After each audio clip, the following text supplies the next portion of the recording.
मैं कुंदन हूँ दैनिक जागरण से। मेरा एक सवाल है कि चिराग पासवान को लेकर भाई ये संशय खत्म हो चुका कि वो एनडीए में हो, एनडीए के लिए इतना महत्वपूर्ण कैसे है चिराग? अब ये तो जाकर एनडीए वालों से पूछिए कैसे महत्वपूर्ण। देखिए, जिस भाजपा को आप लोग इतना ताकतवर समझते हैं, ये देश मान रहा है, अमित शाह, मोदी वगैरह, अगर आप इनको गहराई से, करीब से अगर देखना, जानना, समझना चाहेंगे तो आपको पता चलेगा कि जहां पर इनके खिलाफ लोग या राजनीतिक दल खड़े होकर मजबूती से चुनाव लड़े और इनको हरा दिया, वहां पर कभी इनकी हिम्मत नहीं हुई फिर से खड़ा होकर चुनाव लड़ने की। तो बिहार वो भूमि है जब 2015 में अमित शाह और मोदी अपने सारे प्रयास के बावजूद उनको सफलता नहीं मिली। और वो जो डर है, वो इतना बड़ा डर है हारने का। जब आपको ज्यादातर जगह पर आसान जीत मिलती है, तो कहीं पर जब आप हार जाते हैं तो आप उससे डरते बहुत ज्यादा है। तो कहीं ना कहीं भाजपा को ये डर है, भाजपा की लीडरशिप को, कि बिहार की जो राजनीतिक मैं कहूँगा पृष्ठभूमि है, यहाँ का जो सोशल फैब्रिक है, जो यहाँ समाजवाद की जड़ें हैं, वो इतनी मजबूत हैं या इतनी गहरी हैं कि भाजपा के लिए इतना आसान नहीं है कि पूरे बिहार को अपने एक मोदी के स्लोगन पर जीत लिया जाए। ऐसा उनको लगता है। सच्चाई क्या है ये तो भगवान जाने, लेकिन ऐसा उनको लगता है। इसीलिए वो इस तरह के गठबंधन, जैसे नीतीश कुमार के लिए अभी कुछ महीना पहले आकर यही अमित शाह ने मंच से खड़े होकर कहा कि बिहार की जनता, एक एक आदमी सुन लीजिए, चुनाव से पहले या बाद किसी भी हालत में नीतीश कुमार को वापस नहीं लिया जाएगा।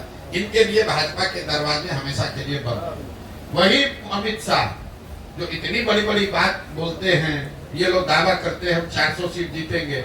नीतीश कुमार जैसा आदमी जो कि बिहार में रहने वाला साधारण राजनीतिक समझ रखने वाला आदमी भी जानता है कि नीतीश कुमार के राजनीतिक वजूद बिहार में अब कोई बहुत मजबूत नहीं है।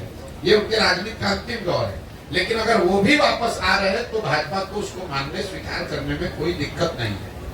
तो ये इसकी वजह यह है कि बिहार की राजनीतिक भूमि को भाजपा इतना आसान मानती नहीं है। चाहे वो चिराग हो, उपेंद्र कुशवाहा हो, मांझी हो, नीतीश हो, चाहते हैं कि जितने लोगों को साथ में रखे ताकि ये खतरा ना हो कि कहीं 40 में 2-4-5 सीट का नुकसान हो जाए। और दूसरा, ये बिहार के लोगों का दुर्भाग्य रहा है कि ये 40 सीट जो है, इसके लालच ने बिहार को बर्बाद कर दिया। विश्व के स्तर पर अफ्रीका के बारे में एक बात कही जाती है कि अफ्रीका के जिन देशों में बहुत ज्यादा खनिज है, वहां पर सबसे ज्यादा गरीबी है। उसको मिनरल कर्स कहा जाता है, क्योंकि वहां इतना खनिज है कि उसी को लूटने के लिए, उससे कमाने के लिए दुनिया भर के लोग जाकर वहां लूटपाट मचाते हैं। उसी तरह बिहार की हालत है। बिहार से 40 सांसद जीत कर जाता रहे, उसके लिए राष्ट्रीय दल, पहले कांग्रेस और अब भाजपा, ये कुछ भी करने को तैयार है। आपने देखा कांग्रेस का जब शासन था, इसी कांग्रेस ने बिहार को लालू जी के हवाले करके छोड़ दिया। उनको ऐसा नहीं कि मालूम नहीं है कि बिहार में कितना बड़ा जंगल राज लालू जी के टाइम में था। ऐसा तो नहीं मालूम है कि लालू, उनको कांग्रेस को पता नहीं था कि बिहार सबसे गरीब और पिछड़ा राज्य था। मनमोहन सिंह जी इतने बड़े इकोनॉमिस्ट थे, उनको ये पता नहीं था कि बिहार में कितनी परेशानी बदहाली है। इसके बावजूद उन लोगों ने लालू जी को अपने कंधे पर बैठा कर रखा, क्योंकि वो चाहते थे कि बिहार से 20, 25, 30 सांसद जीतकर यूपीए की सरकार को मदद करते रहे। तो जो काम कांग्रेस ने लालू जी के साथ किया, वही काम आज भाजपा नीतीश के साथ कर रही है कि नीतीश को साथ में रखो, चिराग को साथ में रखो, इन लोगों की मदद से 30-35 सांसद हम लोग का जीत कर जाता रहे। उसके बाद बिहार में जो होता रहे उससे कोई दिक्कत नहीं। बिहार के पूरे बच्चे मजदूर बने रहे, कोई दिक्कत नहीं है। बिहार में गरीबी बदहाली हो, कोई दिक्कत नहीं हो।